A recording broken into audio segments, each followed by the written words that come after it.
காவல்துறை மானிய கோரிக்கைகளை பேச வேண்டிய அத்தனை செய்திகள் இப்போதே பேசிவிட்டீர்கள். மாண்புமிகு உறுப்பினர் ஆர் காமராஜ் அவர்கள். மாண்புமிகு பேரவைத் தலைவர் அவர்களே, கள்ளக்குறிச்சி மாவட்டம் வடக்கு வேந்தல் பகுதியை சேர்ந்த கென்னடி சுமதி ஒடுக்கப்பட்ட சமுதாயத்தை சேர்ந்தவர்கள். அவரும் ஆசிரியராக பணியாற்றுகிறார். அவருடைய மகன் 19 வயதே ஆன பொறியியல் கல்லூரி மாணவர் அமுதன் 20 பேர் கொண்ட கும்பலால் தாக்கப்பட்டு கொலை செய்யப்பட்டது தொடர்பாக இந்த அவையின் கவனத்திற்கு அனைத்து இந்திய அண்ணா திராவிட முன்னேற்ற கழகத்தின் சார்பில் கழக பொதுச்செயலாளர் எடப்பாடி அவருடைய அனுமதியோடு சில கருத்துக்களை முன்வைக்க விழைகிறேன். இந்த கொடுமையான கொலை சம்பவம் குறித்து அமுதன் தாயார் மற்றும் தந்தை ஆகியோர் கூறுகையில், எனது மகன் அமுதன் கோவை இந்துஸ்தான் பொறியியல் கல்லூரியில் விடுதியில் தங்கி 3ஆம் ஆண்டு பொறியியல் படித்து வருகின்ற நிலையில் அந்த விடுதியில் சில மாணவர்கள் கஞ்சா உள்ளிட்ட போதைப் பொருட்களை பயன்படுத்துவதாகவும் அவர்கள் அதை விற்பனை செய்வதாகவும் நிர்வாகத்திடமும் காவல்துறையினரிடமும் புகாரை தெரிவிக்கிறார்கள். புகாரை தெரிவித்த அந்த புகார் வெளியே தெரிவிக்கப்பட்டு விட்டதால் அந்த மாணவன் யாரெல்லாம் புகாருக்கு உட்படுத்தப்பட்டார்களோ அவர்களால் தாக்கப்படுகிறான். தாக்கப்பட்டதற்கு பின்னால் நிர்வாகம் அந்த மாணவனை அழைத்து, நீங்கள் ஹாஸ்டலில் வேண்டாம், வெளியில் போய் தங்கிக் கொள்ளுங்கள் என்று சொல்லிவிடுகிறார்கள். அவர் தன்னுடைய 2ஆம் ஆண்டு படிக்கிற நண்பர் அறையில் தங்கியிருக்கிறார். இந்த நிலையிலே தான் கடந்த 10/8/2026 அன்று தன்னுடைய நண்பரோடு கல்லூரிக்கு காலை 9 மணிக்கு வருகிறார். 9 மணிக்கு வருகிற பொழுது தீபக் என்கிற ஒரு மாணவன், அவரோடு 20 பேர், இவர்கள் சேர்ந்து அவர் அப்படியே குண்டுக்கட்டாக தூக்கி கொண்டு பக்கத்தில் இருக்கிற மைதானத்திற்கு கொண்டு சென்று அங்கே இரும்பு கம்பிகளால் அடித்தும் கத்தியால் குத்தியும் கொலை செய்யப்படுகிறார். 20 பேர் கொண்ட கும்பல் அவரை கொலை செய்திருக்கிறார் என்று பெற்றோர்கள் கதறி கூறுகிறார்கள். இந்த சம்பவம் குறித்து கல்லூரி நிர்வாகம் கூறுகிற பொழுது முதல்வர், டீன், PRO ஆகியோர் என்ன சொல்கிறார் சொன்னால், அவர் எந்த விதமான போதைப்பொருள் குறித்த புகாரையும் தெரிவிக்கவில்லை. அந்த சம்பந்தப்பட்டவர்கள் எங்கள் கல்லூரிக்கும் அவர்களுக்கும் சம்பந்தம் இல்லை என்று அவர்கள் பேட்டியிலே சொல்கிறார்கள். அதே போல இன்னொரு கொடுமை என்னன்னு சொன்னால், காவல்துறையுடைய உயர் அதிகாரி சொல்கிறார், இது சீனியர் ஜூனியர் சண்டை, ஒரு செல்போன் சம்பந்தப்பட்ட பிரச்சனை. அது மட்டுமல்லாமல் இது ஒரு கோஷ்டி மோதல் என்று சொல்கிறார். எப்படி ஒருவரை 20 பேர் தூக்கி கொண்டு போய் கொலை செய்கிறார்கள், அது எப்படி கோஷ்டி மோதலாக முடியும் என்பதை இந்த நேரத்தில் நான் இந்த அவையை கேட்க விரும்புகிறேன்.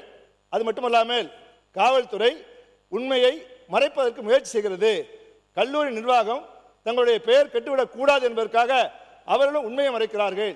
இதில் அரசு உண்மையை உடனே வெளிக்கொணர வேண்டும் என இந்த நேரத்தில் கேட்டுக்கொள்கிறேன். எல்லாவற்றுக்கும் மேலாக கொலை சம்பவத்தில் நேரடியாக ஈடுபட்டவர்களில் இன்னும் சில பேர் கைது செய்யப்படாமல் இருக்கிறார்கள் என்று சொல்கிறார்கள். அவர்களும் கைது செய்யப்பட வேண்டும். சட்டத்தின் முன்னால் அவர்களுக்கு உரிய நடவடிக்கையை இந்த அரசு தீவிரமாக உடனடியாக முயற்சி செய்து எடுத்துட வேண்டும் என வேண்டுகோள் வைக்கிறேன். 6 லட்சம் ரூபாய் அந்த குடும்பத்திற்கு அரசின் சார்பாக நிவாரணம் வழங்கப்பட்டிருக்கிறது. அது போதாது. ஒரு ஒடுக்கப்பட்ட சமுதாயத்தை சேர்ந்த மாணவன் இறந்திருக்கிறார். எனவே அவர்களுக்கு அந்த குடும்பத்திற்கு 25 லட்சம் ரூபாய் நிவாரணம் வழங்கிட வேண்டும் என்பதனையும் இந்த அவையில் நான் வலியுறுத்தி கேட்டுக்கொள்கிறேன். அது மட்டுமல்லாமல் திருவொற்றியூரில் தனுஷ் என்கிற பள்ளி மாணவன் கொலை செய்யப்பட்டிருக்கிறார். அதற்கும் அந்த பகுதியில் உளவிய இந்த போதைப் பொருள் தான் காரணம் என்று சொல்கிறார்கள். எனவே மாண்புமிகு எங்களுடைய முன்னாள் முதலமைச்சர் கழகத்துடைய பொதுச்செயலாளர் எடப்பாடியார் அவர்கள் அவ்வப்பொழுது குறிப்பிடுவதைப் போல பள்ளிகளிலும் கல்லூரிகளிலும் எந்த காரணத்தை கொண்டும் போதைப் பொருட்கள் இருக்கக்கூடாது, அதை இரும்பு கரம் கொண்டு ஒடுக்க வேண்டும் என்று சொல்லிக் கொண்டிருக்கிறார்கள்.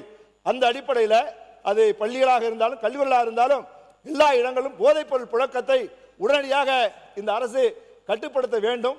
பெற்றோர்கள் இன்றைக்கு பயத்தில் பீதியில் இருக்கிறார்கள். அதே போல் அந்த மாணவனுக்கு அளித்ததை போல அவருக்கு வீட்டுக்கு வேலை, ஒரு வீட்டில் ஒருவருக்கு வேலை, அதே போல வீட்டுமனை பட்டா கொடுத்திருக்கிறார்கள். அதே போல திருவொற்றியூர் மாணவன் தனுஷுக்கும் வழங்கிட வேண்டும் என இந்த அவையை வலியுறுத்தி கவனத்திற்கு கொண்டு வந்து அமர்கிறேன். வணக்கம். மாண்புமிகு உறுப்பினர் முனைவர் கணேஷ்குமார் அவர்கள் சுருக்கமாக. மாண்புமிகு பேரவைத் தலைவர் அவர்களே, கோவை மாவட்டத்தில் அமுதன் என்கின்ற ஒரு கல்லூரி மாணவர் 20 பேர் கொண்ட கும்பலால் அடித்து படுகொலை செய்யப்பட்டிருக்கிறார். இதற்கு கல்லூரி நிர்வாகத்தின் சார்பாகவும் காவல்துறையின் சார்பாகவும் ஒரு கருத்து தெரிவிக்கப்பட்டாலும் கூட அம்மாணவனுடைய பெற்றோர்கள் அந்த மாணவன் ஒரு விசாரணையின் பொழுது இந்த பகுதியில் இவ்வாறாக போதைப் பொருட்களுடைய பழக்கம் இருக்கிறது என்று தெரிவித்ததாகவும், அந்த தகவல் யார் யார் அந்த போதைப் பொருட்களை விற்கிறார்களோ அவர்களுக்கு சென்றடைந்த காரணத்தினால் அவர்கள் திட்டமிட்டு ஒன்று கூடி அம்மாணவனை அடித்து கொண்டிருக்கிறார்கள் என்று அவர்களுடைய பெற்றோர் கூறுகிறார்கள். இருவேறு கருத்துக்கள் இவ்வாறு நிலவி கொண்டிருக்கக்கூடிய சூழ்நிலையில் எதுவாக இருந்தாலும் அது மாணவன் கொலை செய்யப்பட்டது என்பது போதைப் பொருட்கள் சம்பந்தமான விஷயம் என்று அறியும் பொழுது மனவேதனை அடைகிறது.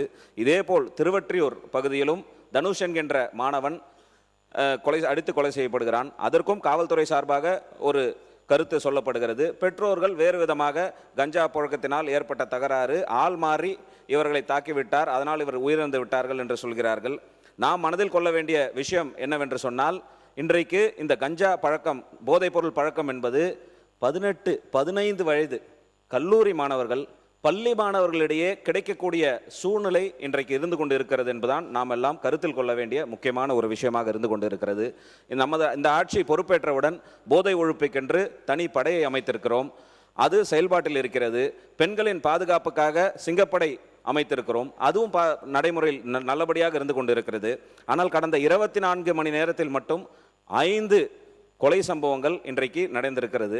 இதை பற்றி நான் விரிவாக செல்லவில்லை. ஏனென்று சொல்கிறேன் சொன்னால், நாம் மனதில் கொண்டு யோசிக்க வேண்டிய விஷயம், கடந்த ஆட்சி எந்தெந்த காரணத்திற்காக மாற்றி இந்த ஆட்சி அமைந்திருக்கிறதோ அந்த சம்பவங்களும் அந்த காரணங்களும் போதைப்பொருள் விற்பனையும் பெண்களுக்கு எதிரான குற்றங்களும் இன்றைக்கும் நடந்து கொண்டிருப்பது என்பது வேதனை அளிக்கக்கூடிய விஷயமாக இருந்து கொண்டிருக்கிறது.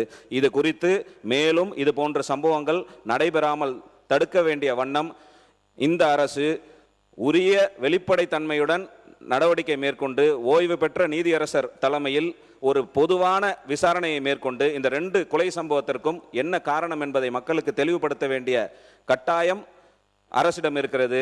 காவல்துறை விசாரணை என்பது போதுமானதாக இருக்காது. அதனால் ஒரு ஜுடிஷியல் இன்வெஸ்டிகேஷன் தேவை என்று கேட்பதுடன் இது போன்ற சம்பவங்கள் மேலும் நடைபெறாமல் தடுக்கின்ற வண்ணம் நடவடிக்கைகளும் கடுமையாக இருக்க வேண்டும், தனி சட்டங்களும் இயற்றப்பட வேண்டும் என்று பாட்டாளி மக்கள் கட்சியின் சார்பாக இதாவின் கவனத்தை ஈற்று அமர்கிறேன்.